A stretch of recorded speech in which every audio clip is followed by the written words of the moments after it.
चलो भाई शुरू करो। जी अस्सलाम वालेकुम। चैप्टर नंबर 3 निकालें।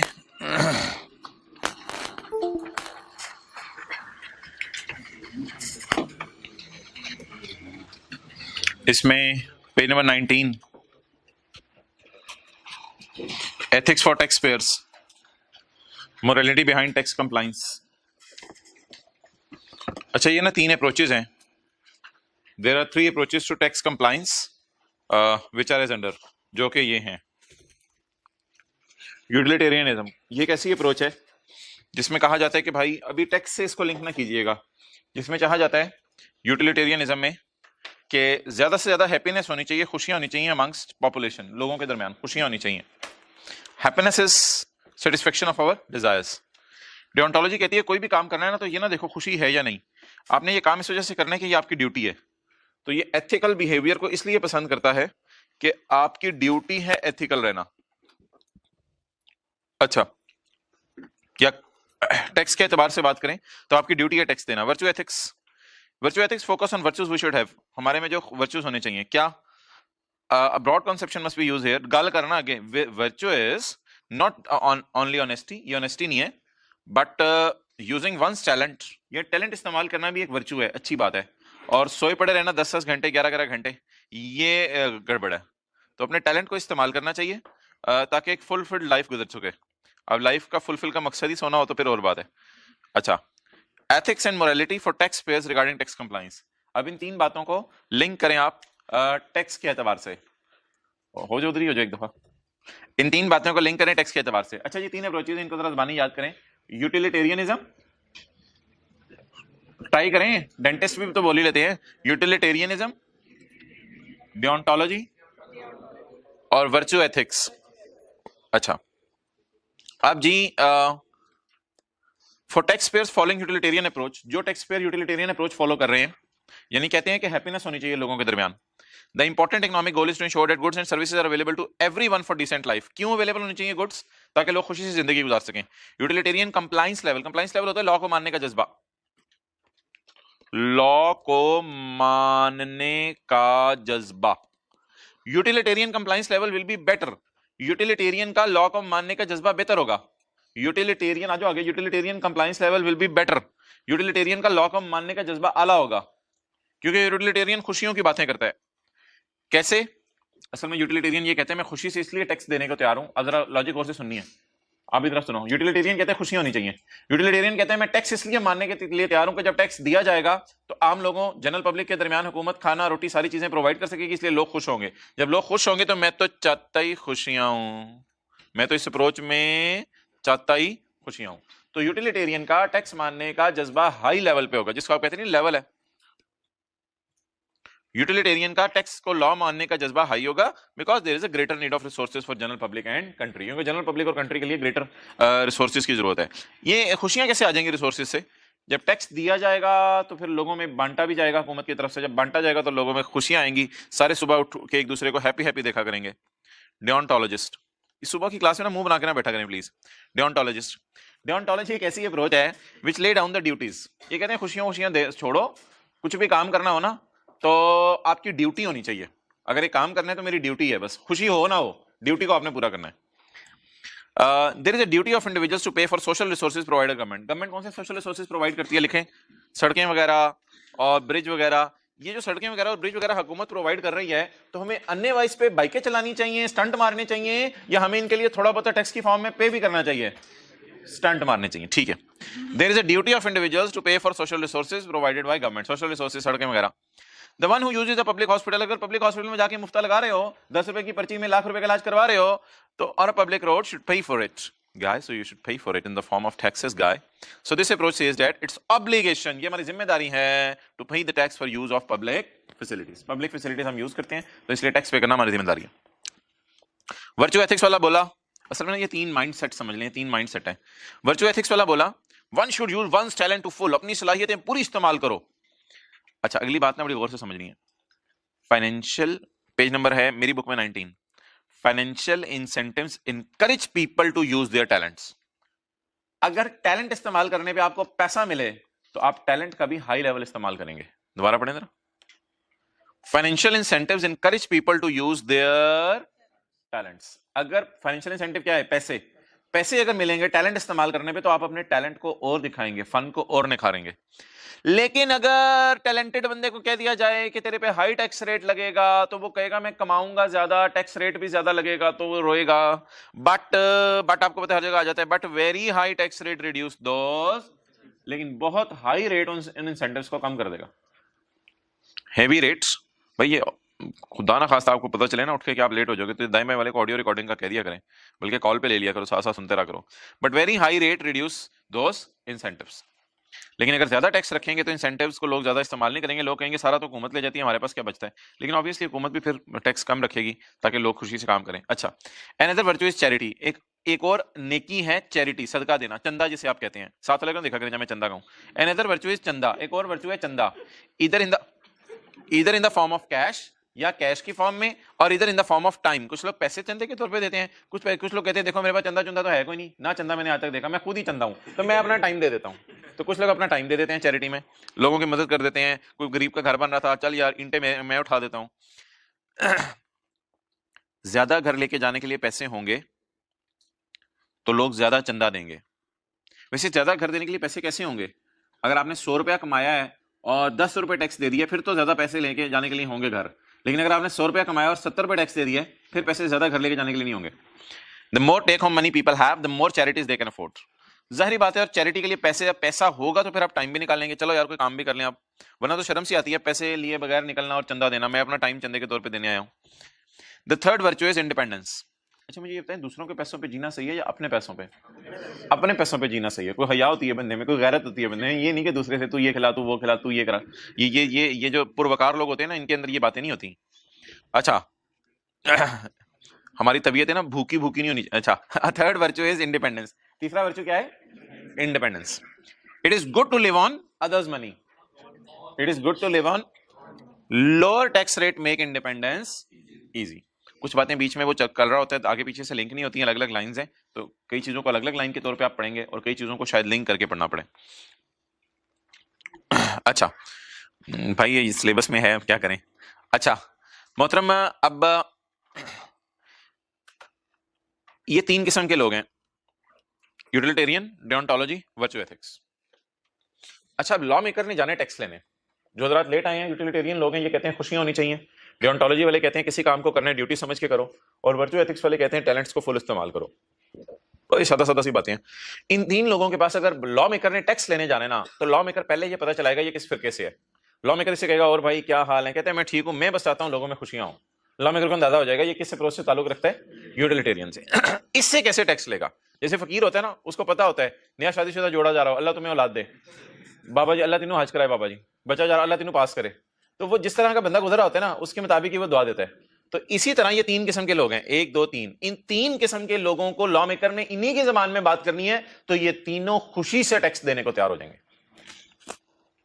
अच्छा, हेडिंग पढ़ के आप कुछ और समझ रहे थे, एथिक्स फॉर टैक्स पेयर्स। शायद टैक्स पेयर्स को टैक्स जमा कराने के लिए खुदा खौफी होनी चाहिए, ये ध्यान होना चाहिए कि अल्लाह मुझे देख रहे हैं, मैंने हुकूमत का, तो बातें कहीं और ही निकल गई हैं। अच्छा जी, tax can be used for all purposes and it is clear what ethicists, what scientists, ethicists would say about these purposes, purpose। अच्छा, अगर लॉ एंड ऑर्डर प्रोवाइड करना यानी सिक्योरिटी, या कांगड़ी पहलवान है सारे पाकिस्तान में तो हेल्थ केयर करनी है, अनपढ़ है सारे, पढ़े लिखे जाहिल जिसे आप कहते हैं, या एजुकेशन प्रोवाइड करनी है, तो इन सारे लोगों का क्या करें, इन सारे लोगों को कैसे जो है वो हम बेहतर करें। लॉ एंड ऑर्डर बेहतर करना है, उसके लिए पैसे चाहिए, कहता है हेल्थ केयर बेहतर करनी है, उसके लिए अच्छे अस्पताल चाहिए, एजुकेशन बेहतर करनी है, उसके लिए जो है वो स्कूल कॉलेज चाहिए। अब इनके लिए हुकूमत के पास पैसा है नहीं कि गवर्नमेंट स्कूल थर में जाके खोले। अब आप इन लोगों के पास जाके पैसे मांगे, यूटिलिटेरियन के पास जाके कहें यार देखो अगर तुम पैसे दोगे तो ये सारे काम होंगे, ये सारे काम होंगे तो लोग खुश होंगे। यूटिलिटेरियन कहेगा well done, I am ready to pay tax, will approve tax, कहेगा मैं टैक्स देने को तैयार हूं, मैं अभी अंदर से पैसे लेके आ रहा हूं, बेगम जेवर दे दे, मैं भी अंदर से पैसे लेके आ रहा हूं, तो अपने पैसे और बेगम का जेवर कहेगा ले जो भाई ये मेरा टैक्स है। Will approve tax because more goods and services will be available resulting in more happiness among the people. आज आके इसकी सुई हैप्पीनेस पड़ी हुई है। अच्छा, लेकिन अगर गरीब लोगों की मदद करनी हो, उनके घर बना के देने हो, 1 करोड़ घर बना के देंगे, 50 लाख नौकरियां मिलेंगी, अगर ऐसा हो तो यूटिलिटेरियन भी टैक्स देने को तैयार हो जाएगा, कहेगा विल अप्रूव टैक्स, हाँ हाँ हाँ टैक्स मेरी तरफ से, because it will lead to equal distribution of wealth. गरीबों के पास भी घर आएंगे, उनके पास भी पैसे आएंगे, और फिर लोग हैप्पी हैप्पी नजर आएंगे, और जब सारे सबके दांत बाहर निकले होंगे तो I will be happy happy. Toothpaste भी सही होना। डियोंटोलॉजी, डियोंटोलॉजी वाले को यहाँ पे लिंक किया जा सकता था, पता नहीं आई कैप ने सुस्ती की, इसकी मिसाल क्यों नहीं दी। इसका मतलब ये नहीं कि यहाँ पे कोई मिसाल नहीं आ सकती। अच्छा बहरहाल डियोंटोलॉजी वाला कहेगा यार मेरी सबसे बड़ी ड्यूटी है नीडी पीपल की हेल्प करना, इससे बड़ी ड्यूटी और क्या हो सकती है। मैं तो समझता हूँ मेरी जिंदगी का मकसद ही है। तो इसे हैप्पीनेस की बातें करके नहीं कहा जाएगा। इसे कुछ लोग होते हैं ना, आपने जिंदगी में देखा होगा, बड़े ड्यूटीफुल और बड़े असूलों की बातें करने और असूलों से ना हटने वाले, इन लोगों को कहा जाएगा भाई देखो असूली तौर पे ये बात बनती है कि आपकी जिम्मेदारी है गरीबों की हेल्प करना। कहेगा यस आई एग्री, ये भी टैक्स देने को तैयार होगा, will approve tax because it is our duty to take care of poor. तो पुअर पीपल की हेल्प करना हमारी ड्यूटी है। और जो वर्चू एथिक्स है वो ये कहेगा भाईजान जितने कांगड़ी पहलवान खत्म हो जाएंगे और सेहतमंद लोग आएंगे उतने टैलेंट ज्यादा इस्तेमाल होंगे, इसलिए मैं भी टैक्स देने को तैयार हूं। Will approve tax because this will enable people to lead prosperous lives and utilize their talents to full. और in the end virtue ethics वाला गरीबों के घर बनाने के लिए भी पैसे दे देगा, because taking care of less fortunate, यहां टैलेंट का जिक्र नहीं कुछ किया, बिकॉज टेकिंग केयर ऑफ बदकिस्मत इज इटसेल्फ अ बहुत बड़ी नेकी। वर्चू मींस नेकी, ये खुद बहुत बड़ी नेकी है, कहते हैं मैं ये करने को तैयार हूं। इसलिए उसने यहां लिखा था वर्चू थोड़े ब्रॉड मानी रखता है, काफी ब्रॉड मानी है, a broad conception must be. अच्छा कहते हैं अब मैंने सारी आपको लॉजिक्स दी हैं। Moralities for citizens to pay taxes is justified. Abu Bakar AC चला दीजिएगा, बंद कर दें, मुझे पहले ही बंद लग रहा है, लाइट ऑफ है लेकिन चल रहा है, एसी इधर ही खड़ा है लेकिन चल रहा है, चलिए बंद कर दें। Morality for citizens, logic for citizens समझ लें, logic for citizens to pay taxes is justified. Logic justified है कि टैक्स उनको देना चाहिए, क्यों? ताकि हुकूमत PTI is able to provide proper infrastructure, PTI is able to provide proper infrastructure and PTI is able to provide level playing field to all. सेहतमंद होंगे, एजुकेशन होगी, लेवल प्लेइंग फील्ड मिलेगी सबको। चलें जी, वैसे तो क्लास इसलिए पूरी होने का वेट किया जा रहा था कि हमने एक न्यूमेरिकल शुरू करने, लेकिन इसके लिए भी क्लास पूरी होने का वेट किया जा रहा था। ये पेपर में आता है और बड़ा इंपॉर्टेंट कॉन्सेप्ट है और बहुत आसान कॉन्सेप्ट है, टैक्स अवॉइडेंस एंड एवेजन।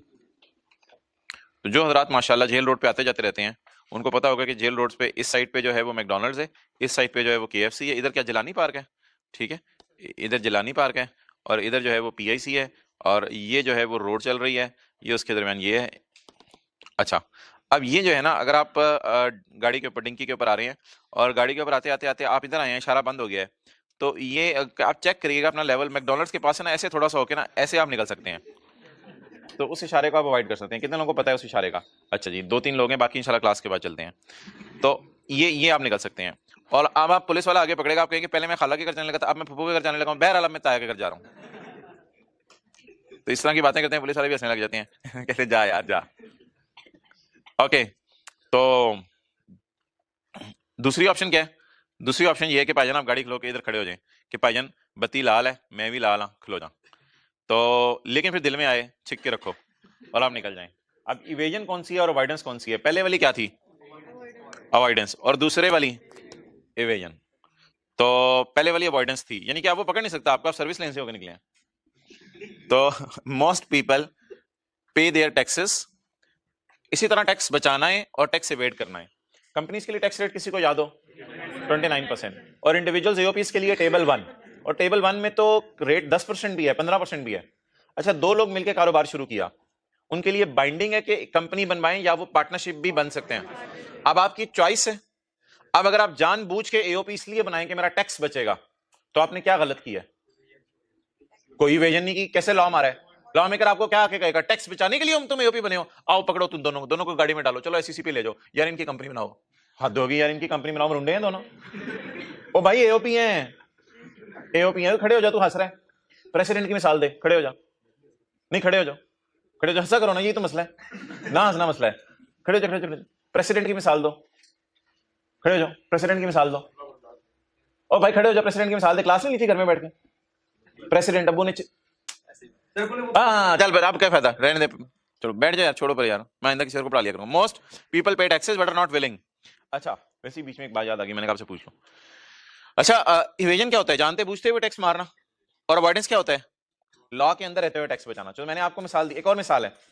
आपने एक नॉन रेजिडेंट को जाके डराया, त्रा निकालने की कोशिश की उसकी, नहीं, आपने ये उसको जाके डराया कि मोहतरम अगर आप 184 डेज रुके ना या 183 डेज रुके, आप रेजिडेंट बन जाएंगे। उसको ये बात पता ही नहीं थी, उसने जल्दी जल्दी टिकट करवाई और 180 डेज बाद चला गया अपना काम करके। अब बताएं क्या उसने टैक्स मारा है या लॉ के अंदर रहते हुए टैक्स बचाया है? लॉ के अंदर रहते हुए टैक्स बचाया है। तो there can be number of reasons कि लॉ के अंदर रहते हुए आप टैक्स बचा सकते हैं। आपको सेपरेट रेट अवेलेबल है गोल्डन हैंडशेक में, अब आप सेपरेट रेट लगा लेते हैं तो लॉ के अंदर रहते हुए टैक्स बचा रहे हैं, आप टैक्स मार नहीं रहे। तो there can be evasions as well and there can be avoidance. Avoidance is allowed and evasion is not allowed. ये बिजनेस का चैप्टर नहीं पढ़े, खर्चा नॉट अलाउड है। evasion वो एक्ट है, वो हरकत है जो नॉट अलाउड है। Tax avoidance is the legal use of tax law to one's own advantage. अपने फायदे के लिए आपने कंपनी की बजाय ईओपी बनवा ली to reduce the amount of tax. For example it is up to tax period whether business started as partnership और कंपनी। कुछ ना टैक्स फ्री जोन्स होते हैं, जैसे सियालकोट में है, वहां पे ये चीजें होती हैं, आप बना के बाहर के मुल्क बेचेंगे ना तो हुकूमत टैक्स नहीं लेगी, तो वहां भी चले जाएं आप, टैक्स फ्री जोन्स में चले जाएं। तो ये भी टैक्स बचाने का तरीका है या मारने का? बचाने का, बचाने का। तो आप सीए करने वाले लोगों को टैक्स बचाने के तरीके बताया करेंगे, टैक्स मारने के? टैक्स एवेजन वो कहेगा मार के दो टैक्स, फिर tax evasion is a legal practice where individuals European company जानते बूझते हुए avoids the payment of tax. जरा पढ़ते नहीं मजे के। टैक्स एवेजन टैक्स पेयर जानते बूझते हुए conceals the true state of affairs to tax authorities. झूठ बोलेंगे एफपीआर को। It is punishable under the law. For example income छुपाना, इनकम को मिसक्लासिफाई करना किसी हेड में, ज्यादा खर्चे माइनस कर लेना, ज्यादा टैक्स क्रेडिट ले लेना। अच्छा जी, अब आप मुझे बता दें, पहली अवॉइडेंस है, एवेजन है। मिस्टर ए है, उसका बिजनेस है जूते बेचने का, हिज सेल्स आर 20 मिलियन, उसकी सेल्स हैं 20 मिलियन। उसने सारे पैसे बैंक में रखे हुए हैं लॉकर में to hide it from tax authorities, ताकि टैक्स अथॉरिटी से पैसे पता ही ना चले उन्हें। एवेजन है। हाँ, बाद में पकड़े जाएं, लॉकर भी बैंक खुलवा लेते हैं, वो अलग बात है, लेकिन फिलहाल उसकी नीयत एवेजन की है। मिस्टर बी कमा रहा है 50 मिलियन, हाउएवर ही 50 मिलियन से मिसाल के तौर पे सेल है, however he declared only that income which is verifiable from bank. लेकिन उसने सिर्फ इतनी इनकम बताई है जो बैंक से वेरीफाई हो सकती है। बकाया पैसे उसने सेपरेट बैंक अकाउंट किसी और के नाम से खुलवा के, अपने घर में जो चपड़ासी आता था उसके नाम से खुलवा के उसमें डलवा दिए। एवेजन। मिस्टर सी ने 50 मिलियन कमाए, अब आपको पता ही होगा अगला कि आपने कहना है हमें तो अब दो वो हो गए हैं तो अगला कुछ। However mister C is earning 50 million, he recorded 37 million खर्चे यूजिंग लीगल टैक्टिक्स।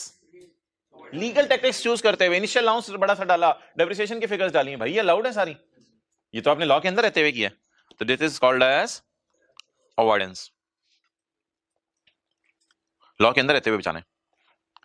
अच्छा चलें, यार मैं ये नहीं चाह रहा कि न्यूमेरिकल हमारा जल्दी जल्दी हो, तो ये 3-4 लाइनें इंशाल्लाह इसको सैंडविच कर लेते हैं, यानी पहले न्यूमेरिकल करते हैं, फिर टाइम बचेगा आके तो ये कर लेंगे। ऐसा ना हो न्यूमेरिकल टाइम ही ना दे। वैसे तो रॉयल्टी की डेफिनेशन भी आज पढ़नी है एज पर माय प्लान। अच्छा, एओपी का चैप्टर किधर है? चलें जी निकालें न्यूमेरिकल इसका, एक और आज न्यूमेरिकल करते हैं।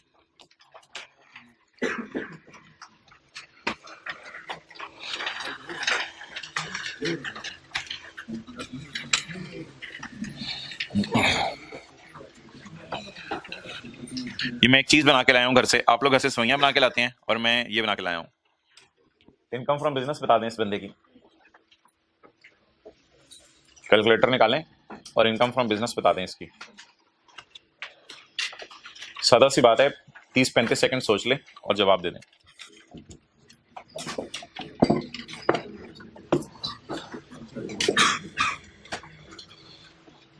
चलें ठीक है, नोट कर लें, लेकिन प्लीज 1 मिनट ज्यादा ना लीजिएगा नोट करने में। सॉल्यूशन फिर मैं इसका करवा देता हूँ। यार ये पेज नंबर ना सुहेल खालिद काजी वाला न्यूमेरिकल है, पेज 251। तो उसकी ना बेस बनानी है, उससे पहले मैं एक छोटा सा सवाल कराना चाह रहा हूँ। पेज 251 कितने लोगों ने निकाल ली इनकम फ्रॉम बिजनेस? हाथ खड़ा करें। और हद होगी यार, इसमें क्या करना है, मेरा तो ख्याल था सारे हाथ खड़ा करेंगे।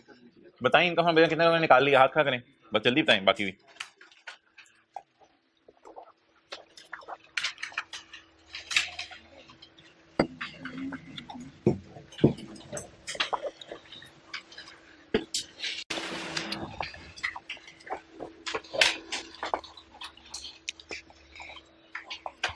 इट्स ओवर, बस 2-3 सेकंड में और दे रहा हूं नोट करने के लिए, जल्दी करें।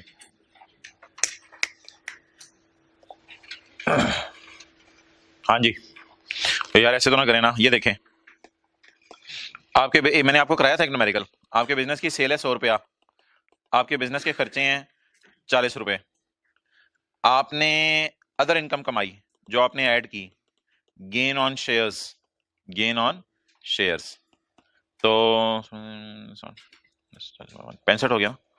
तो आपको याद है मैंने पूछा था इनकम फ्रॉम बिजनेस कितनी, आपने क्या कहा था? 65 तक आते आते कैपिटल गेन भी ऐड हो गई है। ऐड हुई चीज को कैसे निकालते हैं? लेस करके। तो बता दें, अगर मैं वर्किंग 1 करूं इनकम फ्रॉम बिजनेस की, तो what is my income from business?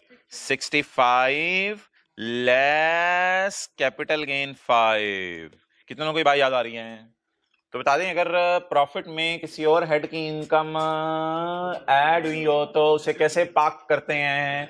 Less करके। ये बात कितने लोगों को याद है? जरा हाथ खड़ा करके बता दें। प्रॉफिट तक पहुंचते हुए किसी और हेड की इनकम अगर पड़ी हो तो इसे आज किसी और हेड की इनकम भी पड़े हुए हैं और उसके खर्चे भी रिकॉर्ड हुए हैं। ये है बस।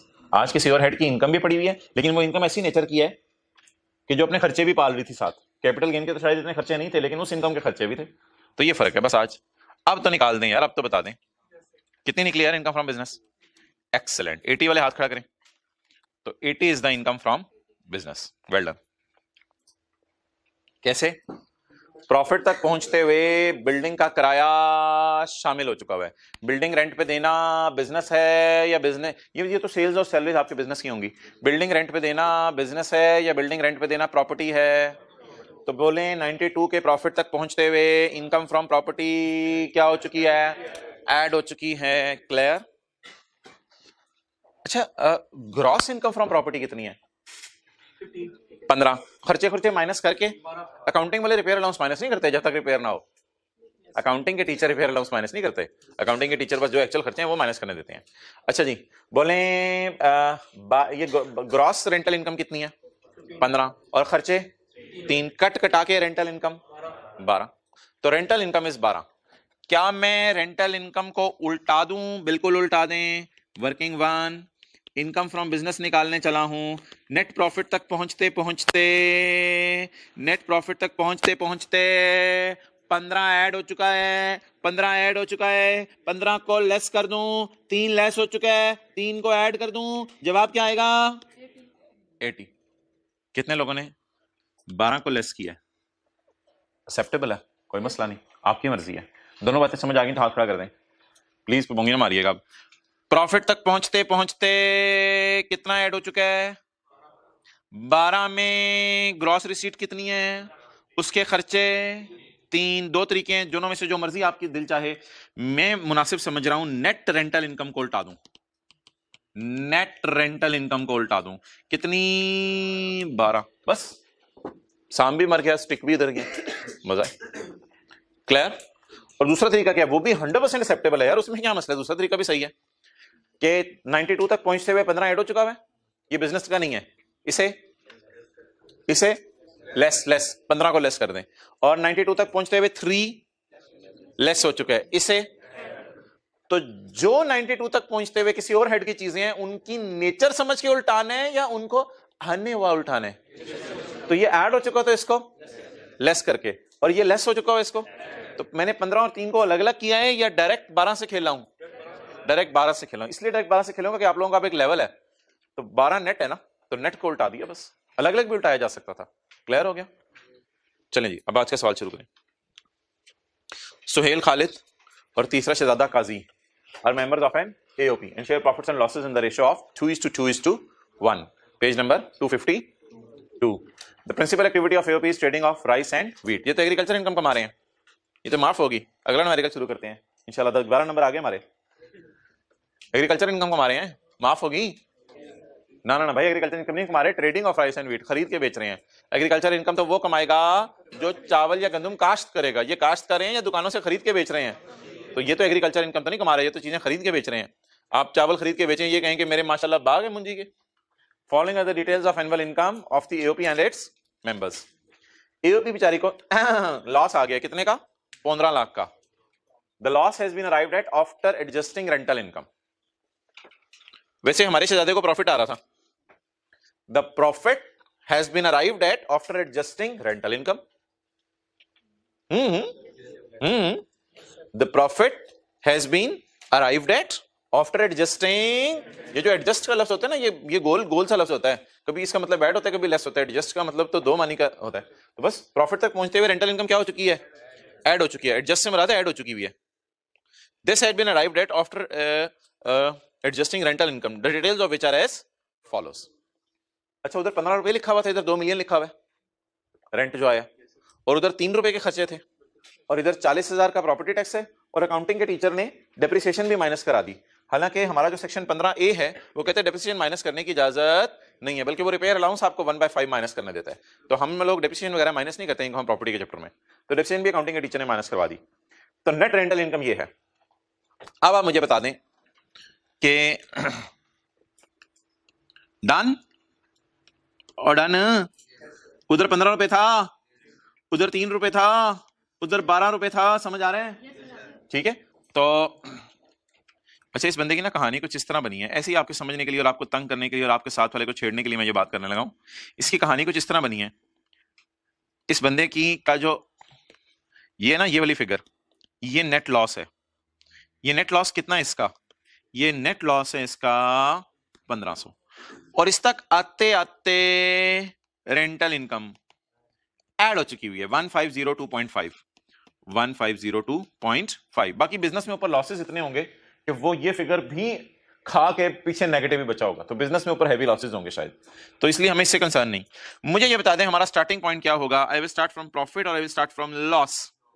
मोहतरम इधर लॉस हो या प्रॉफिट हो, याद रखिएगा रेंटल इनकम ऐड हो चुकी होती है, उससे कोई फर्क नहीं पड़ता।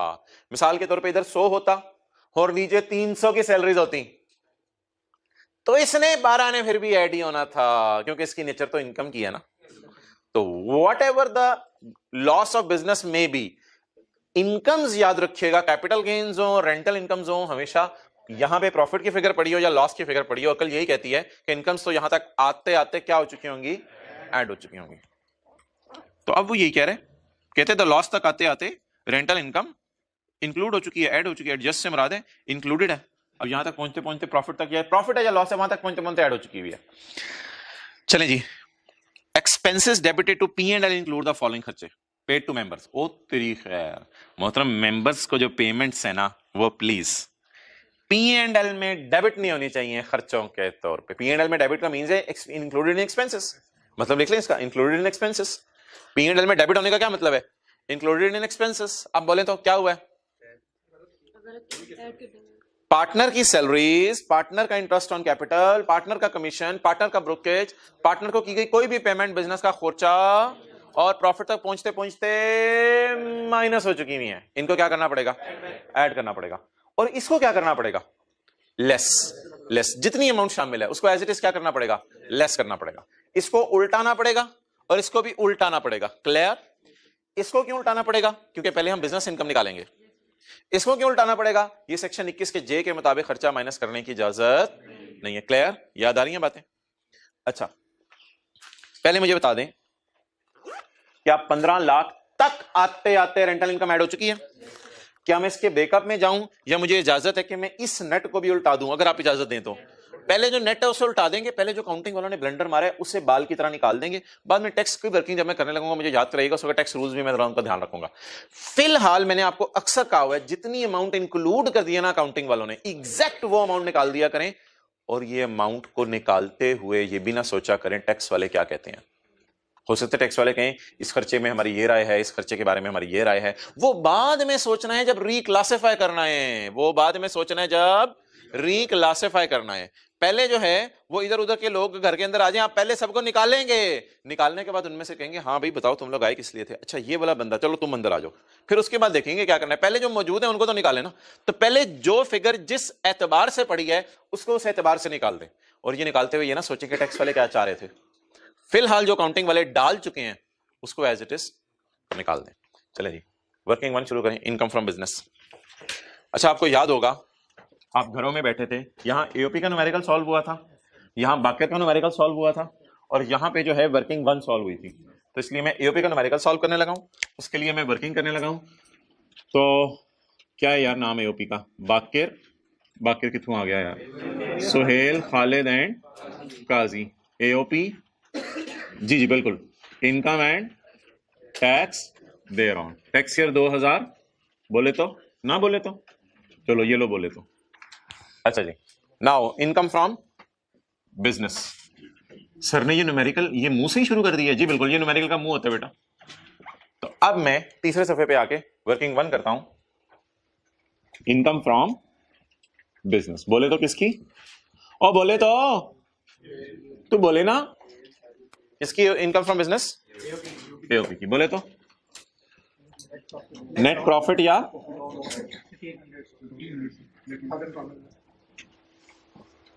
अच्छा ये करना है, चलें ठीक है कर लें, ये कर लें। नुकसान आया जी कितना?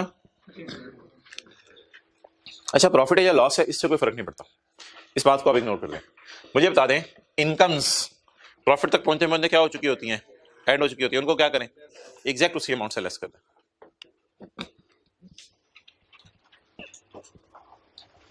कितनी जी? नेट उल्टा दूं या अलग अलग उल्टाऊं? थोड़ी देर पहले वाला न्यूमेरिकल तो नहीं भूलेगा ना जो लॉजिक बनाने के लिए दिया था? नेट उल्टा दें, नेट उल्टा दें। कितना? नहीं फिर आप छोड़ें, फिर अगर नई पॉइंट्स यूज करने तो फिर नहीं करने, फिर देखी जाएगी। 1502 वैसे प्रैक्टिकली स्पीकिंग इसको फिर 1503 भी लिखा जा सकता है। 1503 अगर आपने उल्टाने तो कोई मसला नहीं, 1503 भी लिख देंगे इसको इसमें, तो पेपर में मार्क्स नहीं कटेंगे। क्योंकि अगर आप राउंडिंग कर रहे हैं तो 0.5 है, तो फिर ये इसको जाते हुए 3 करके जाएगा। 500 कहेगा मैं जा रहा हूँ, 2 कहेगा मैं फिर 3 हो रहा हूँ। राउंडिंग के रूल्स आते हैं ना इतने। इसी तरह टीचर बताते थे 500 जा रहे जाते जाते इसको छेड़ के जा रहा है, इसने कहा मैं फिर मोटा हो जाता हूँ। ओके ये उल्टा दिया। यार इनकम्स कैसे उल्टाते हैं? लेस करके। इनकम्स कैसे उल्टाते हैं? लेस करके। और खर्चे, डेबिट डेबिट का मतलब खर्चे होते हैं, खर्चे कैसे उल्टाते हैं? ऐड करके। 21 का जे याद है ना? 21 का जे। और ब्लू मार्कर पकड़ लूं, याद है? ब्लू मार्कर पकड़ लूं, रेड मार्कर पकड़ा था उसे, ब्लू मार्कर पकड़ा था, ब्लू मार्कर पकड़ा था। ब्लू मार्कर पकड़ के पार्टनर्स की पेमेंट्स अलग लिखी हैं क्योंकि इनको वो एक वर्किंग करनी होती है बाकी रेस्ट टोटल वाली। जी बोले। अच्छा चलिए मैं देख लेता हूँ यार। चलो अबू बकर यार आप इधर हो, कोई नहीं बैठा हुआ क्लास में। अबू बकर यार ये फिगर बताओ सुहेल की सैलरी, आप लोग ना बताएं। अबू बकर सुहेल की सैलरी बताओ। बोल ऊंची बोल, आवाज नहीं आ रही।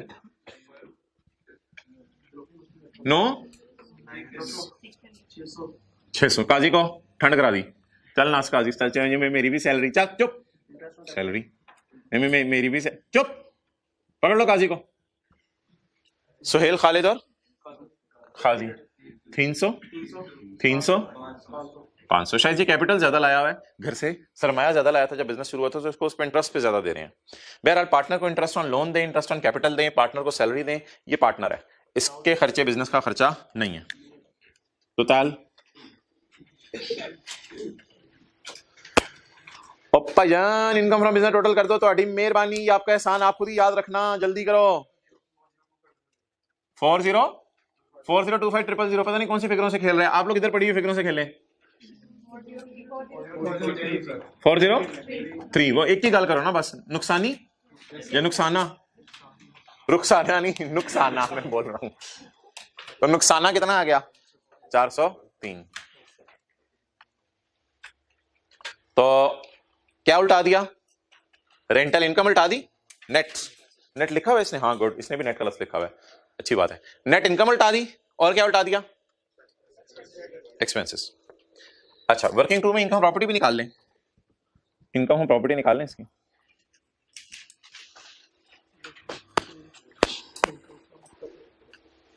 बोले तो हाँ इनकम प्रॉपर्टी बोले। ग्रॉस कितने? 2 मिलियन। खर्चे कितने? 40,000। 2 मिलियन में से 40,000 टैक्स वाले माइनस करने देंगे? बिल्कुल करने देंगे, बिल्कुल करने देंगे। 2 मिलियन में से डेप्सिएंट टैक्स वाले माइनस करने देंगे? नहीं करने देंगे। रिपेयर अलाउंस माइनस करें?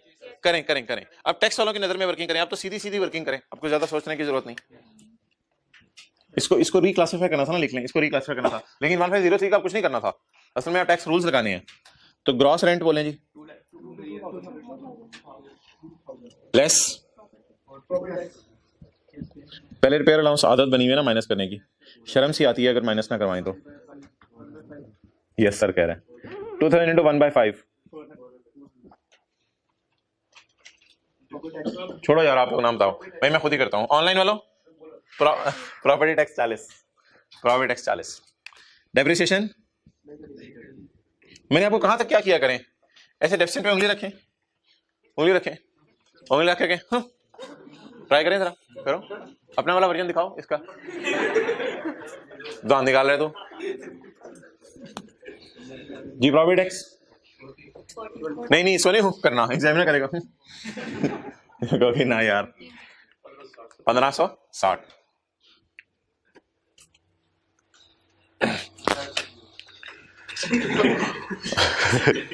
और आ गया, सवारियां निकल भी गई हैं। अच्छा भाई, ये कुछ बच्चे जो है ना ये सवाल पूछते हैं, इसलिए इसको ना कल पे रख लें। कुछ बच्चे ये पूछते हैं कि हमने पढ़ा था, आप कहें यार हम नहीं इतना सोचते वैसे, लेकिन वैसे बता दें चलें। कुछ बच्चे ये सोचते हैं कि हमने एक सेक्शन पढ़ा था 66 प्रॉपर्टी के चैप्टर में कि where shares of partners are ascertainable, तो इनकम फ्रॉम प्रॉपर्टी पार्टनर्स के हाथों में नहीं जाएगी, एओपी के हाथों में नहीं जाएगी, बल्कि पार्टनर्स के हाथों में अलग अलग इनकम में ऐड होगी। तो एक जो छोटा सा कॉन्सेप्ट पढ़ा था, लेकिन I do not want to mix up the things, क्योंकि एक नया कॉन्सेप्ट है, वो मैं इंशाल्लाह आपको कल बता दूंगा। फिलहाल आप इस चक्कर में ना पड़े और जहन को इधर उधर ना लेके जाएं और मेरे से कोई ग्रुप में सवाल ना पूछिएगा। फिलहाल जो है वो आप मुझे बस ये बता दें, ये डाटा आपके सामने आ गया। अच्छा, आप बता दें जी, एओपी का न्यूमेरिकल खत्म हो गया, क्योंकि अगला न्यूमेरिकल किसका है? सुहेल का। तो अब किसका न्यूमेरिकल खत्म हो गया? एओपी का न्यूमेरिकल खत्म हो गया। अब मुझे एक चीज बताइएगा जरा मोहतरम, आज ये चैलेंज पहली दफा आया आपके सामने कि एक हेड में प्रॉफिट आ रहे हैं और दूसरे हेड में, अब इसका ट्रीटमेंट मैं आपको अभी नहीं बता सकता क्योंकि हमने लॉसेस का चैप्टर नहीं पढ़ा, लेकिन लॉसेस का चैप्टर इसकी इजाजत देगा कि आप 1560 फेस पे लिखो, 403 उसमें से माइनस करो और जो इनकम आपकी बची उस पर टैक्स दे दो। तो ये बात हमें समझ आ गई है। बाकी लॉसेस के चैप्टर में कुछ तफसीलात हैं, वो लॉसेस का चैप्टर आने दें, उसमें हम वेट करेंगे। लेकिन आज मेरे ख्याल से पहली दफा जब से क्लासें शुरू हुई हैं किसी हेड में लॉस आया, इससे पहले लॉस नहीं आता था। तो इनकम फ्रॉम बिजनेस बोले तो 403 नेगेटिव। इसमें ना बेहतर पता है क्या है, अगर आपने लिख भी लिया तो कोई हर्ज नहीं, काट दीजिएगा। इसमें बेहतर पता है क्या है, पहले जरा आप लिखा करें प्रॉफिट वाली, जरा ताकि माइनस होती हुई चीज नजर आ रही है वो अच्छा लगता है। तो पहले इनकम प्रॉपर्टी लिखी कितनी? 1560। तो ये प्रॉफिट है, इसमें से आप क्या माइनस कर दें? किसी और हेड का लॉस। कितना? 40। बहरहाल किसी हेड में लॉस आ जाए तो ये तफसीली बात है, फिर कभी देखेंगे किसी चैप्टर में जी। 40 टैक्सेबल इनकम बता देंगे एओपी की 1157। फारिग करें जल्दी, चैप्टर 4 में जाएं इसको लेके।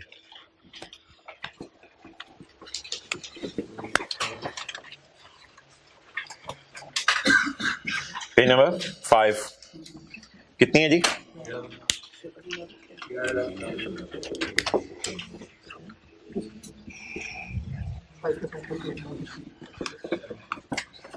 11 बोलो यार, 115700।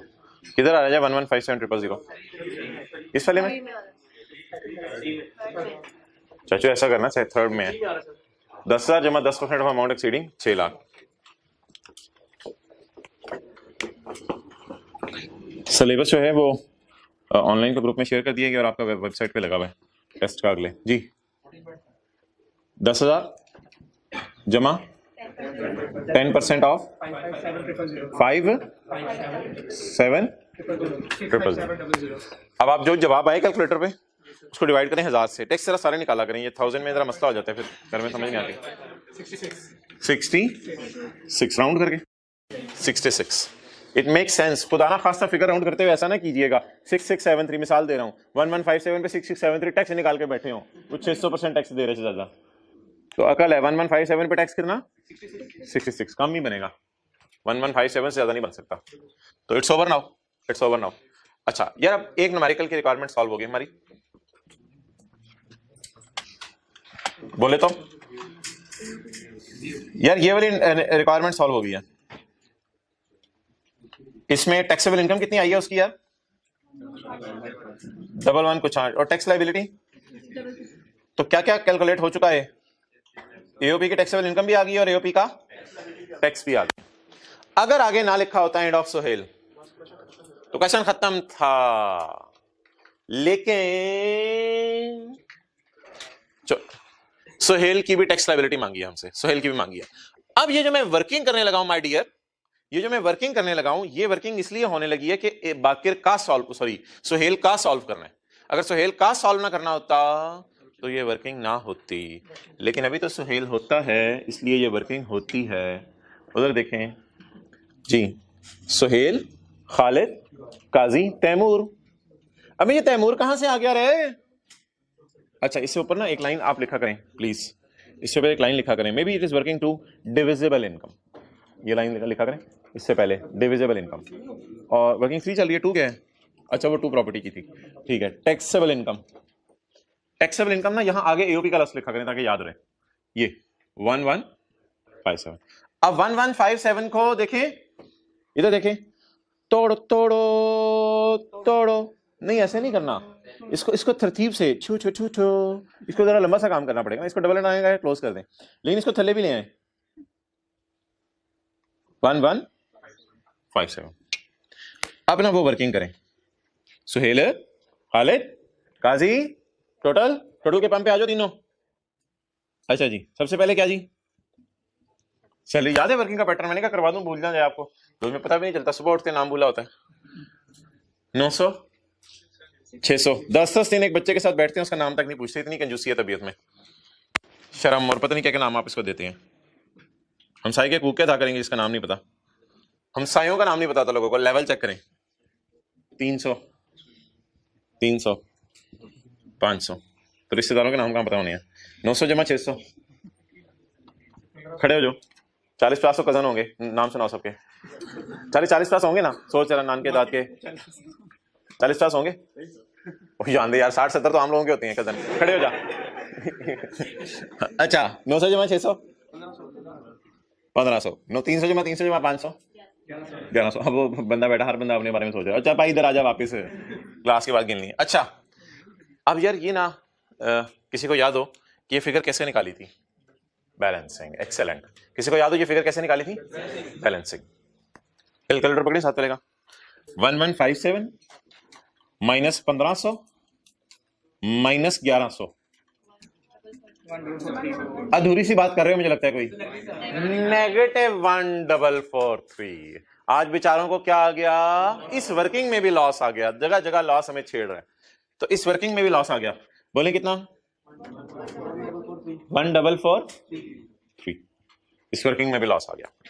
अब बता दें इसको कैसे तकसीम करना है, किसी को याद हो, लॉस शेयर तकसीम करें, प्रॉफिट शेयर, लॉस शेयर, बोले यार किधर लिखा, मुझे तो नहीं नजर आ रहा, ये 2:2:1, यानी 2/5 2/5 और 1/5 जी, 2/5 2/5 और 1/5, 1443 इंटू 2/5, 577 289।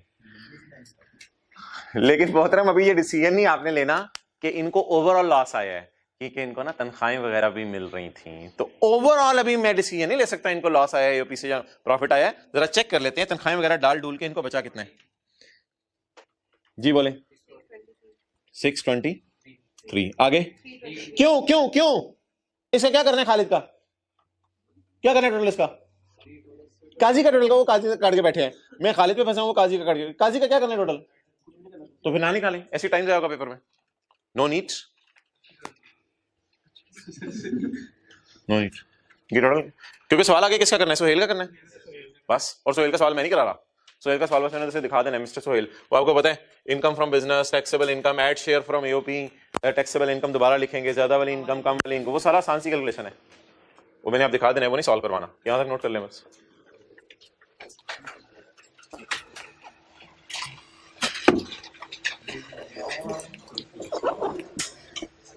टाइम जाया हुआ है या मजा आया है, टाइम जाया हुआ है,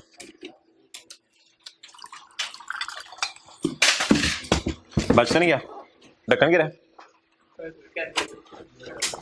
यार, हद होगी, मैंने ढक्कन का एक बंदा साथ वाले को देख रहा था, प्लीज रिस्पेक्ट दिया करें। ओके इधर देखें जी, आ जाए। अच्छा यार ये मुझे लगता है सोल्यूशन रुपीस में हुआ है, खुदा के लिए नई किताबें ले लें, मैं ये कह सकता हूँ, और अब ये आप लोगों के घर तक ले आता हूँ किताब। क्वेश्चन नंबर कौन सा है, 2। अब किसका न्यूमेरिकल सॉल्व होने लगा है, सोहेल का। सोहेल की इनकम फ्रॉम बिजनेस कितनी है जी, 8 लाख, यही इसकी टैक्सेबल इनकम आ गई। इसमें कितना शेयर फ्रॉम एओपी ऐड करना है, 6,23,000। अच्छा ये ना ऐड कर दिया शेयर फ्रॉम एओपी, ये taxable income for rate purpose loss लिखा हुआ है, इसको छोड़ा पड़े, हम टैक्सेबल इनकम ही लिखते हैं। अच्छा बोल दें जी ये कौन सी इनकम आ गई, कम वाली, और ये टैक्स किस पे निकालेंगे पहले, ज्यादा वाली पे, ये ज्यादा वाली पे टैक्स निकाला, और फिर ये ज्यादा वाला टैक्स डिवाइड बाय ज्यादा वाली इनकम, मल्टीप्लाइड बाय कम वाली income is equal to 58159। Done. ये किसका टैक्स आ गया? हाँ ये बात है, इनका सवाल अच्छा है, ये मैंने लास्ट क्लास में डिस्कस किया था, वो देख लें। अगर ना इस कैलकुलेशन में यहां नेगेटिव 623 आ जाता, अगर इस कैलकुलेशन में यहां नेगेटिव 623 आ जाता तो सुने क्या करना था? फिर आप लोगों ने ये करना था मेरे भाई कि नेगेटिव 623 आने की खुशी में ना, गम में सॉरी, नेगेटिव 623 आने पे मैंने कहा था इसको फिर आपने लेस नहीं करना। फिर जब आपने इसको लेस नहीं करना तो नेगेटिव 623 की जगह आपने कहा यहां क्या लिख देना है फिर?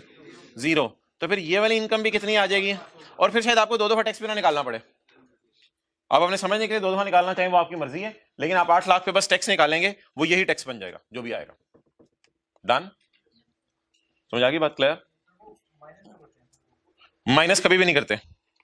जब भी एओपी सुहेल खालिद काजी वाली वर्किंग या फिर बाकी रसद टोटल वाली वर्किंग, ये दो ही वर्किंग हमने की हैं, इस वर्किंग में जब भी कभी लॉस आ जाए तो उसको आपने इधर माइनस नहीं करना, कहीं भी माइनस नहीं करना। उसको एओपी क्या करेगी वो लॉसेस के चैप्टर में देखेंगे। वो कोई तो लॉसेस के चैप्टर में फिर देख लेंगे, आप क्या कर सकते हैं, आप अभी लॉसेस का चैप्टर तो पढ़ा नहीं। वापस आ जाइए, जिथे दी खोती होते आन खलोती। कोई नहीं, बस देखी जाएगी यार क्या होता है। हद होगी, हद होगी। हम पंजाब के इलाके के हैं, हमें पंजाबी पे फख्र है। चलो चलो चलो चलो, पंजाबी वाले वो मुहावरे कह गए हैं जो अंग्रेज सोच नहीं सकते। बोले बोले जल्दी आए, चैप्टर 3 की तरह।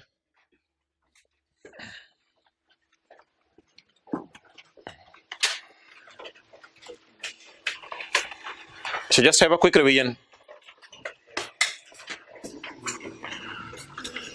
और कल इससे फिर बात करेंगे इसमें से सवाल कैसे आएगा पेपर में। यूटिलिटेरियन हैप्पीनेस की बातें करता है, सादा सादा भी याद रख लें। डियोंटोलॉजिस्ट ड्यूटीज की बात करता है, और वर्चुअल एथिसिस्ट ब्रॉड कंसेप्शन लेते हैं, उसमें एक बात टैलेंट की भी करता है। अच्छा जी, यूटिलिटेरियन जो है वो कहता है कि गोल है टैक्स लेना लोगों से, ये लोगों को खुश रखना, इसलिए टैक्स लो, लोगों में बांटो, कोई मसला नहीं। डियोंटोलॉजिस्ट कहते हैं मेरी ड्यूटी है, मैं पब्लिक रोड्स वगैरह इस्तेमाल करता हूं। और वर्चुअल एथिसिस्ट भी कहते हैं कि मैं टैक्स देने को तैयार हूं, लेकिन टैक्स रेट हाई ना रखना। हाई रखा तो लोग टैलेंट इस्तेमाल नहीं करेंगे, और अगर टैक्स रेट कम रखा तो लोग, बस ये एक सजेशन सी दे रहे वो। इन 3 लोगों के पास जाके हम टैक्स लेंगे। ये बंदा किस लिए टैक्स दे देगा कि हेल्थ केयर से और पुअर की हेल्प होने से लोग खुश होंगे। ये बंदा किस लिए टैक्स दे देगा कि गरीबों को मदद करना मेरी ड्यूटी है। और ये बंदा किस लिए टैक्स देगा कि लॉ एंड ऑर्डर बेहतर होगा और लोगों की सेहत बेहतर होगी, टैलेंट लोग अच्छा इस्तेमाल कर सकेंगे अपना। और ये बंदा ये वाला टैक्स किस लिए देगा, कहेगा सबसे बड़ा नेक काम लोगों की मदद करना है। ये सारी बात की समरी है। अच्छा, अब ना ये जो आगे है दोबारा शुरू हो गया, पीछे ही पड़ा हुआ यूटिलिटेरियन, वर्चुअल एथिसिस्ट, डियोंटोलॉजिस्ट। अब ये लिंक कर रहे हैं इनको इससे, अवॉइडेंस और इवेजन से। अवॉइडेंस क्या होता है? लॉ के अंदर रहते हुए टैक्स बचाना, और इवेजन क्या होता है? लॉ को छोड़ते हुए टैक्स मारना, लॉ के अगेंस्ट आते हुए टैक्स जानबूझ के मारना। यार एक बात तो पक्की ठकी है जो तीनों में उसने नहीं लिखी, कि तीनों लोग टैक्स इवेजन को तो नापसंद करते हैं, क्योंकि इवेजन इज अनलॉफुल। ये बात उसने कहीं नहीं लिखी, तीनों में नहीं लिखी। तीनों लोग किसे नापसंद करेंगे? इवेजन को। ये बात लिख लें, लॉ में लिखी नहीं हुई। तीनों लोग इवेजन को नापसंद करेंगे। इवेजन तो क्या है? बुरा अमल है, अच्छा अमल है, तो हम नेक गुमान करेंगे। ये तीनों लोग इवेजन को तो नापसंद करेंगे। इसलिए हमारी जो डिस्कशन हो रही है अब सिर्फ होने लगी है अवॉइडेंस के ऊपर, कि अवॉइडेंस को पसंद करेंगे या नहीं। असली तौर पे तो अवॉइडेंस हर बंदा ही पसंद करता है, पता नहीं ये डिस्कशन क्यों करने लगे। अवॉइडेंस तो शायद हर बंदा ही पसंद करता है। लॉ के अंदर रहते हुए अगर पैसे बच जाएं तो कोई शौक तो नहीं हमें कि इमरान खान के पास पैसे जाए, कि है आप लोगों को? अच्छा नहीं है, लेकिन ना अवॉइडेंस में इसने थोड़ी बहस कर दी इनमें, इन लोगों में। क्या कहते हैं? Utilitarian concerned with aggregate welfare, जो लोगों की वेलफेयर की बातें करता है और खुशियों की बातें करता है, might be willing for tax avoidance. ये खुशी से टैक्स अवॉइड करना पसंद करता है, और करना भी चाहिए, इंसान है, टैक्स अवॉइड करना पसंद करता है। इफ टैक्स इज अवॉइडेड, अगर टैक्स बचेगा तो wealth is kept in private sector, wealth जो है वो प्राइवेट सेक्टर में रहेगी, यानी जो लोग पैसा कमा रहे हैं उन्हीं के पास रहेगी, और it will not go to government, ये गवर्नमेंट को नहीं जाएगी। अच्छा, ये ना बड़ा नैरो माइंडेड डिस्कशन है, और ये जो मेन थीम है ना उससे थोड़ा हटती भी बात नजर आ रही है। और बच्चों बड़ी जेन्युइन चीज है, अक्सर बच्चे ग्रुप में सवाल पूछते हैं कि ये मेन थीम से बात हटती हुई नजर आ रही है। मेन थीम कुछ और है खुशियों की, मेन थीम है खुशियों की, खुशियां अमंग्स पॉपुलेशन। और ये जो है ये खुशियां जाति की तरफ मूव कर गया। लेकिन जाहिर बात है यूटिलिटेरियन भी इंसान है, जहां लोगों की खुशियों की बातें कर रहे होंगे तो वहां अपनी खुशियों को भी तो देखेंगे ना। तो मैंने माना कि बहुत ब्रॉड कॉन्सेप्शन देके लॉ मेकर बहुत नैरो चीज की तरफ ले आया, बट लाया, अब क्या करें, पढ़ें। A utilitarian concerned with aggregate welfare might be willing for tax avoidance. कहता है एक और चीज है, लोग तो खुश होते हैं, लेकिन अगर ज्यादा अमीर लोग और उनको टैक्स बचे तो ज्यादा अमीर भी तो खुश हो सकते हैं। तो if tax is avoided wealth is kept in private sector, पैसे घरों में ही रहेंगे, इमरान खान के पास नहीं जाएंगे, means it will not go to government. ऐसे कैसे खुशियां फैलेंगी? ऐसे फिर उन्हीं चंद लोगों में खुशियां फैल के रह जाएंगी जिन्होंने टैक्स कम दिया है। ये खुशियां फिर शायद बांटी ना जा सके, लेकिन वो लोग खुश होंगे जिन्होंने टैक्स बचा लिया है। तो बहुत नैरो माइंडेड अप्रोच है ये, और पिछली अप्रोच के बिल्कुल जो है वो डिफरेंट एंगल से इसने दी है, नैरो माइंडेड अप्रोच है। आगे चलें। Utilitarian says that charging tax will put more burden on middle class who can not afford hiring tax lawyers, और the dissatisfaction of middle class will be more as compare to the satisfaction achieved by rich class. अच्छा, एक बात इसने और कर दी, कहते हैं मैंने माना कि मैं नैरो माइंडेड हूं, लेकिन एक बात वैसे मैं कर दूं, ये जो अगर मैं अपनी जाती खुशियों की बात करूं ना, तो इसमें एक प्रॉब्लम भी है। प्रॉब्लम क्या है वो सुन लें। कहते बड़ी बात गौर से सुनिए, जो मैंने अंग्रेजी पढ़ दी ना, आपको साथ समझ नहीं आ रही थी। एक पलड़ा ले लो और दूसरा पलड़ा ले लो, दो पलड़े पकड़ लो, दो पलड़े तराजू के पकड़ के, अमीर जो लोग हैं, ये तराजू के पलड़े पकड़ने से पहले सोचो, अमीर लोगों के पास पैसे ज्यादा हैं, वो सीए को पैसे देके हायर करेंगे, सीए एक्सपर्ट मशवरा देगा, सीए फीस भी अपनी टका के लेगा, वो एक्सपर्ट मशवरा देगा और इसका करोड़ों रुपए टैक्स बचाएगा। अच्छा, लेकिन जो मिडिल क्लास है, पूरे ने तो वैसे ही टैक्स नहीं देना, 0 से 4 लाख कमा रहे हैं, उन्होंने क्या टैक्स देना है? जो मिडिल क्लास है वो टैक्स एक्सपर्ट हायर नहीं कर सकते। जब वो लोग टैक्स एक्सपर्ट हायर नहीं कर सकते तो नुकसान क्या होता है? वो लोग टैक्स अवॉइड करना चाहते हैं लेकिन अवॉइड नहीं कर सकते, मिडिल क्लास। और अमीर लोग अवॉइड करना चाहते हैं और कर भी लेते हैं, क्यों? एक्सपर्ट्स को हायर कर लेते हैं। नंबर 1 ये इशू हो गया। अब क्या करो? कहते इससे होगा क्या? इससे होगा ये, वो लोग एक्सपर्ट्स को हायर करेंगे, एक्सपर्ट्स को हायर करके पैसे देंगे, जब एक्सपर्ट्स को पैसे देंगे उनका टैक्स बचेगा, अमीरों में आएंगी खुशियां। मिडिल क्लास एक्सपर्ट्स को हायर नहीं कर सकेगी, वो टैक्स बचा नहीं सकेगी, उसको देना पड़ेगा ज्यादा टैक्स, मिडिल क्लास में आएंगे गम। कहते हैं अमीर ज्यादा है मुल्क में, नहीं, अमीर कम है मुल्क में, मिडिल क्लास ज्यादा है। तो मिडिल क्लास ज्यादा है, वो टैक्स बचा नहीं सकी, उसको मिलने वाला गम रखो पलड़े में, और अमीर क्लास कम है, वो टैक्स बचा लिया, उसको मिलने वाली खुशियां रखो पलड़े में। तो ये खुशियां इम्बैलेंस हो जाएंगी। अब नैरो माइंडेडनेस से दोबारा जनरल बात की तरफ वापस आ रहे हैं। कहते हैं लेकिन ये एक मसला जरूर है कि अगर अमीरों की बात करें, वो इस अप्रोच से टैक्स बचा लिया करेंगे, और टैक्स बचाने की वजह से खुशियों का इम्बैलेंस आ सकता है। कहता है ये मैं मान रहा हूं अपनी बात। पहले उसने नैरो माइंडेडनेस की बात की कि हमें खुशियां तो मिलेंगी अमीरों को, लेकिन आगे जाके उसने कह दिया ये लिमिटेशन भी इसमें है। जैसे लोग नहीं बात करते करते किसी और तरफ निकल जाते हैं, तो आज आके बात करते करते एंगल उसने फिर बदल लिया अपना। The utilitarian says that charging tax will put more burden on middle class. ये बात समझ आई? अब टैक्स लगाने से बर्डन किस पे पड़ना है? सिर्फ मिडिल। अमीर तो पहले ही अफोर्ड कर सकते हैं, बिकॉज मिडिल क्लास का मसला क्या है? They can not afford hiring tax lawyers. वो टैक्स लॉयर्स को हायर नहीं कर सकते, महंगे महंगे। वो बीकॉम शीकॉम से कहते हैं यार मेरी रिटर्न बना दो, वो बना के एज इट इज दे देते हैं, उसको पता ही नहीं टैक्स बचाना कैसे है। The dissatisfaction of middle class, इससे मिडिल क्लास क्यों डिससैटिस्फाइड हो जाएगी? क्योंकि टैक्स नहीं बचा। The dissatisfaction of middle class will be more as compare to the satisfaction achieved by rich class. उनको कैसे सैटिस्फैक्शन आई है? बाय हायरिंग एक्सपर्ट्स लिख सकते हैं आप, by hiring experts and saving tax. Rich class को कैसे खुशी आई है? By hiring experts and saving tax. ये बातें आज ही पढ़ेंगे तो याद रहेंगी, वरना ये भूल जानी है। खासतौर पे ये जो लाइन है ना, ये थोड़ा सा अगर समझी ना हो ना क्लास में, तो ये फिर घर में याद नहीं होती, ये जो मैंने अभी ताज़ा पढ़ाई है। Virtual ethicist would dislike avoidance. अच्छा, ऐसे भी लोग हैं दुनिया में जो अवॉइडेंस को भी अजीब समझते हैं, यानी इशारे पे खड़े हैं, अब देख रहे सारे लोग इशारे पे खड़े हैं, मैं सर्विस लेन में होकर निकल जाऊं, यार नहीं यार, लोग कहेंगे कैसा बंदा है, दाढ़ी रखी हुई है, तो वो ऐसे हो गए, नहीं यार नहीं यार। तो कहते हैं ऐसे भी लोग हैं दुनिया में जो जो जो जो बोले। अच्छा वैसे ये जिसने दाढ़ी रखी वो गाने ना सुने और जिसने नहीं रखी वो सुन ले। ये कलमा पढ़ के सारी चीजें जिम्मे होती है ना, तो इसलिए गेटअप से ज्यादा एक्सपेक्ट ना किया करें, आप सिर्फ अल्लाह के हुक्मों पे चलें। पता नहीं गेटअप से लोग एक्सपेक्टेशन की ज्यादा डेवलप कर लेते हैं, फिर अगला बंदा गुनाह करते हैं, फिर और परेशान भी होते हैं। अब virtual ethicist would dislike tax avoidance. एक वर्चुअल एथिसिस्ट है, वो क्या करता है जी? टैक्स अवॉइडेंस को डिसलाइक करता है। वो क्यों डिसलाइक करता है? कहते हैं मुझे अजीब सा लग रहा है कि लॉ को बार बार इस एंगल से पढ़ूं कि मुझे टैक्स बच जाए। कहते हैं मुझे तो बड़ा अजीब सा लग रहा है, शर्म सी आ रही है मुझे करते, हालांकि अलाउड है। इट इज नॉट एथिकल, कहते हैं मुझे अजीब सा लग रहा है। To exploit the rules exploit होते हैं, रूल्स का मतलब है लॉ में लूप होल होते हैं, लॉ में लॉ मेकर गलतियां छोड़ जाते हैं, उन गलतियों को पकड़ के खुद टैक्स बचाना। कहते हैं मुझे बड़ा अजीब सा लग रहा है। It is unethical to exploit rules knowing that one is exploiting it for one self. समझ आ गई बात? आगे, deontologist will not favour tax avoidance, कहते हैं मैं टैक्स अवॉइडेंस के फेवर में नहीं हूं। ये भी बहुत ज्यादा ही नेक बन गया, मेरी शायद इसकी ड्यूटी है टैक्स देना इसलिए। तो कहते हैं मैं भी बचाना बचाना पसंद नहीं करता, हुकूमत को अगर ज्यादा टैक्स जा रहा है तो मैं बार बार लॉ इसलिए नहीं पढ़ूंगा कि मुझे टैक्स बच जाए, जाता है जान दो कोई मसला नहीं। कहते हैं will not favour tax avoidance, लेकिन कहते हैं अंदर की बात तो मैं कंडेम भी नहीं करूंगा। यार तो सड़क पे लाके खड़ा कर देते, क्या बात कर रहे हैं, उधर और बात कर रहे हैं इधर और बात कर रहे हैं, कहते हैं हाँ सड़क पे लाके खड़ा किया। Will not favour tax avoidance, कहते हैं मैं टैक्स अवॉइडेंस पसंद नहीं करता, मुझे नहीं पसंद टैक्स बचाना क्योंकि मेरी ड्यूटी है टैक्स देना, लेकिन अगर बचाओ ना तो फिर मैं बुरा भी नहीं मनाऊंगा, अच्छी बात है मेरा ही टैक्स बचेगा। Deontologist can easily argue for a duty to obey law. ये ना इसकी लॉजिक उसने दे दी है मोहतरम, इसकी लॉजिक उसने ये वाली दे दी है, समझ रहे हैं बात, लेकिन इसकी लॉजिक उसने एग्जांपल के जरिए नहीं दी। तो अगर आपने फुल स्टॉप के बाद वाली लाइन पढ़नी है ना, तो फुल स्टॉप के बाद वाली लाइन किसकी एग्जांपल है, नॉट फेवर टैक्स अवॉइडेंस की।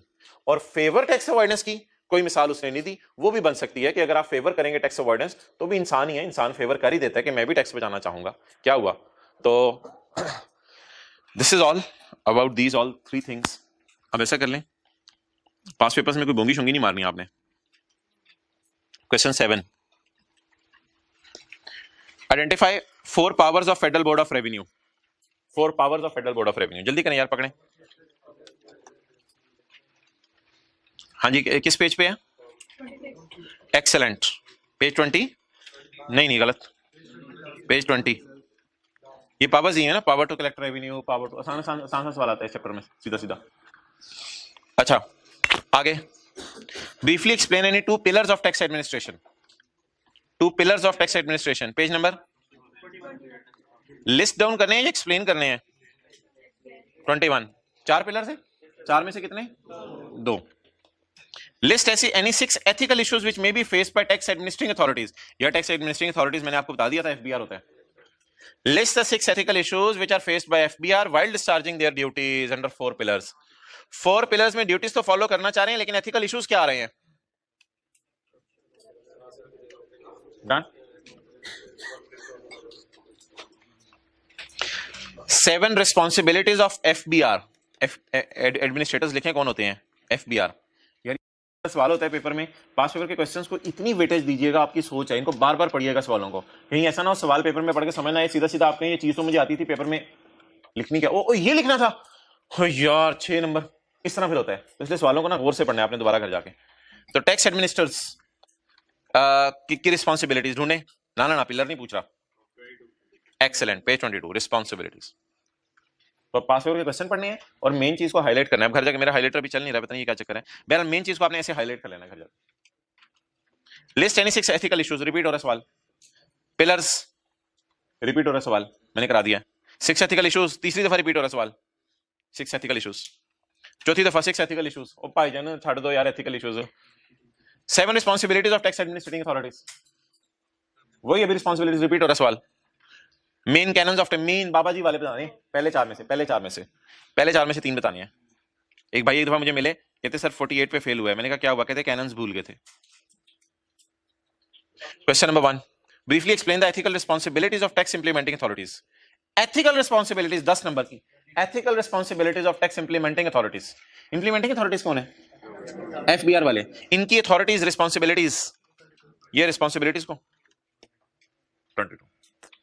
अच्छा जी भाई, ये पहला सफा किसके लिए है, टैक्स लेजिस्लेटर्स के लिए, ये कौन है, लॉ बनाने वाले। दूसरा सफा किसके लिए आज हमने पढ़ा, टैक्स पेयर्स के लिए, इसमें इवेजन अवॉइडेंस भी कवर हो गई है। और तीसरा सफा किसके लिए, एफबीआर के लिए, टैक्स इंप्लीमेंट करने वालों के लिए। और 5वें सफे का मिड किसके लिए है, ये कौन लोग हैं, एक्सेलेंट, सीएस और लॉयर, जो लोगों का टैक्स कैलकुलेट करके देते हैं। तो 7 वाली की किताब पे लिखते हैं, आज के दिन चैप्टर 3 के साथ, आज का दिन चैप्टर 3 के साथ गुजारते हैं, फिर ये टाइम नहीं मिलना। पहले 3 चैप्टर में से 10 नंबर का सवाल आता है, तो इसलिए पहले 3 चैप्टर अच्छे आपके फिंगर टिप्स पे होने चाहिए। खत्म करो।